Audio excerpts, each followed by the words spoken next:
Warning alarm. During potentially hazardous weather situations, the National Weather Service transmits a signal that automatically activates specially built receivers to warn of the impending hazard.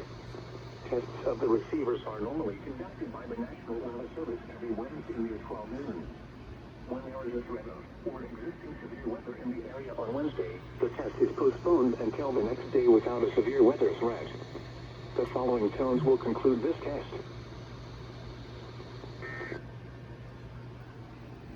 So I totally forgot it was 12 p.m. on a Wednesday. Happy birthday to me.